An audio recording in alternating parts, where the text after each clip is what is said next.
കോഴിക്കോട് ഈ പുതിയ പാലം എന്ന ഒരു പുതിയ പാലമുണ്ട്. യഥാർത്ഥത്തിൽ അതൊരു പുതിയ പാലമായത് ഇപ്പോൾ ഈ നിമിഷമാണത്രേ. കോഴിക്കോട്ട് പുതിയ പാലത്തെ വലിയ പാലം യാഥാർത്ഥ്യമാവുകയാണ്.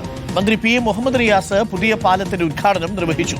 കനോലി കനാലിന് കുറുകെ ആർച്ച് മാതൃകയിലാണ് പാലം നിർമ്മിച്ചത്.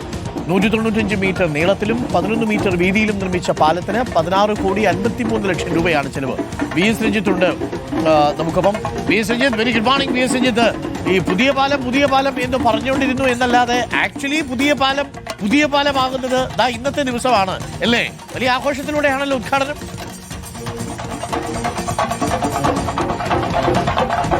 ഡോക്ടർ അരുൺ, ഈ സ്ഥലത്തിന്റെ പേര് പുതിയ പാലം എന്നായിരുന്നു. ആ പുതിയ പാലത്ത് ഇപ്പൊ ശരിക്കും ഒരു പുതിയ പാലം, നേരത്തെ ഒരു ഒറ്റയടി പാതമായിരുന്നു.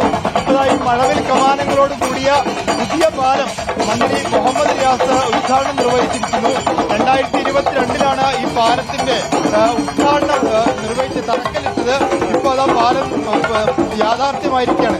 മിനിസ്റ്റർ, ഇപ്പോഴാണ് ഈ സ്ഥലം ഒരു പുതിയ പാലമായത്.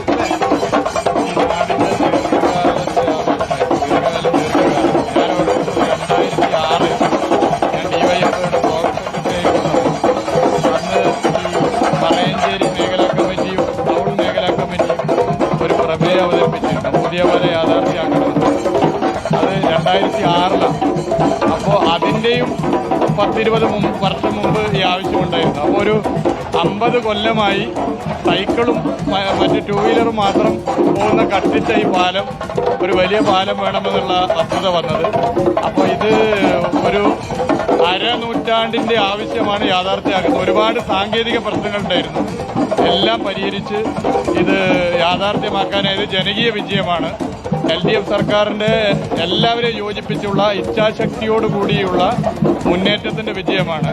ഈ പാലം ഈ നാട്ടിലെ ജനങ്ങളെ സംബന്ധിച്ചിടത്തോളം ഒരു ദീർഘകാലത്തെ സ്വപ്നമാണ്. ആ സ്വപ്നമാണ് യാഥാർത്ഥ്യമുള്ളത്. അതെ, ഇതുപോലുള്ള പാലങ്ങൾ ജനങ്ങൾ LDF സർക്കാരിൻ്റെ ജനങ്ങളുടെ ഹൃദയത്തിലേക്ക് LDF സർക്കാർ കടന്നു വരുന്നതിന്റെ പാലം കൂടിയാണ്. ഏതായാലും 2 വലിയ കമാനങ്ങളോട് കൂടിയ മനോഹരമായ മഴവിൽ നിറത്തിലുള്ള പാലമാണ്. 2 നാട്ടുകാരുടെ ആവശ്യമാണ് എന്നുള്ളതാണ്. ആ നാട്ടുകാർ വലിയ ആഘോഷപൂർവ്വമാണ് ഈ പാലത്തിന്റെ ഉദ്ഘാടന ചടങ്ങ് അത് ആഘോഷമാക്കി തീർക്കുകയാണ്. ഡോക്ടർ അരുൺകുമാർ, അങ്ങനെ പുതിയ പാലത്തിന് ഉദ്ഘാടനം കോഴിക്കോട് നിർവഹിക്കുകയാണ്. അതിന്റെ ദൃശ്യങ്ങളാണ് പ്രേക്ഷകർ കാണുന്നത്. അങ്ങനെ പുതിയ പാലം എന്ന സ്ഥലം അക്ഷരാർത്ഥത്തിൽ ഇന്ന് വി എസ് രഞ്ജിത്ത് പറഞ്ഞതുപോലെ പുതിയ പാലമായി മാറുന്നു. ഗംഭീരമാവട്ടെ, നാട്ടിൽ റോഡും പാലവും ഒക്കെ വരട്ടെ.